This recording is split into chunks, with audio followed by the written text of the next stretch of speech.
हे हनी बीज, आप सबका स्वागत है नए पॉडकास्ट में। और बात कर रहे हैं लखनीत कंट्रोवर्सी की ही, जो रुक ही नहीं रही है, दिन प्रतिदिन बढ़ती ही जा रही है। इस कंट्रोवर्सी में विवेक चौधरी ने बढ़ चढ़ कर भाग लिया है। पहले तो देखो उसने वो स्टेटमेंट सामने आई कि बाप तो बाप होता है, उसके बाद उसका भाई भमू और पाई को अपने घर पर बुलाना, उनकी तारीफ़ें करना और लखनीत पे टोंटबाजी करना। इन सब के बावजूद है ना, एक चीज़ नई हुई है कि मतलब नीतू के करेक्टर पे मतलब इंस्टाग्राम पे कुछ एडिट करके मतलब कुछ गलत बोला जा रहा है और ये सब मतलब कर रहे हैं। तो वो चीज़ है ना अर्जुन रावत और इनकी पूरी फैमिली को बहुत ख़राब लगी है। तो लखन ने मतलब पुलिस कंप्लेन की है नोएडा के अंदर, और उसमें ना अर्जुन रावत और भम्मू भी साथ में आए हैं। पाई और भम्मू का एक स्टेटमेंट आया कि अगर हमारी बहू बेटी के करेक्टर पे कोई सवाल उठाएगा तो हम उसको छोड़ेंगे नहीं। भाई चलो ठीक है, मानते हैं, लेकिन पहले तो देखो कहीं ना कहीं शुरुआत आप लोगों ने की थी। अब उसका फ़ायदा तीसरा बंदा उठा रहा है जो आप की मतलब फैमिली के अगेंस्ट है, और आप उसी के घर जाके आए थे।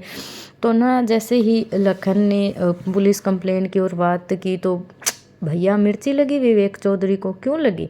क्योंकि उसने ना देखो उसके ऊपर स्टोरी इंस्टाग्राम पे अपना अकाउंट मतलब हाइड करके कम्प्लीटली, तो लेकिन लखन को तो पता चल ही गया कि किसका अकाउंट है। बिना किसी पोस्ट के उस पर इतने ज़्यादा फॉलोअर्स कैसे हो सकते हैं?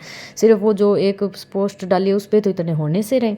तो वही है, चोर की दाढ़ी में तिनका। जब कंप्लेन की बात आई तो विवेक चौधरी को तो मतलब मिर्ची लगी, क्योंकि उसको पता था कि अब तू फंसने वाला है। देखो लड़ाइयाँ कहाँ नहीं होती, हर परिवार में हर जगह होती है। मतलब यार किसी की लड़ाई का तुम फ़ायदा उठा रहे हो, किसी की मतलब वाइफ के बारे में, किसी के घर की बहू के बारे में तुम ऐसी गलत अफवाहें उड़ा रहे हो, उसके करेक्टर के ऊपर बोल रहे हो, तो ये चीज़ें बहुत गलत है।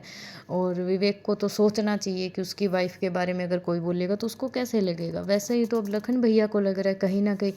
ये तो अपनी फैमिली का भी तो सोच के देखो ना, अगर यही चीज़ आपके साथ हो सेम, तो कितना बुरा लगेगा। विवेक चौधरी तो इस कंट्रोवर्सी में वो कहते हैं ना बहती गंगा में हाथ धो लेते हैं, क्योंकि उनके आजकल व्यू कम हो रहे थे, तो उनको लगा कि इस चीज़ का फ़ायदा उठाया जाए और व्यू बढ़ा ले।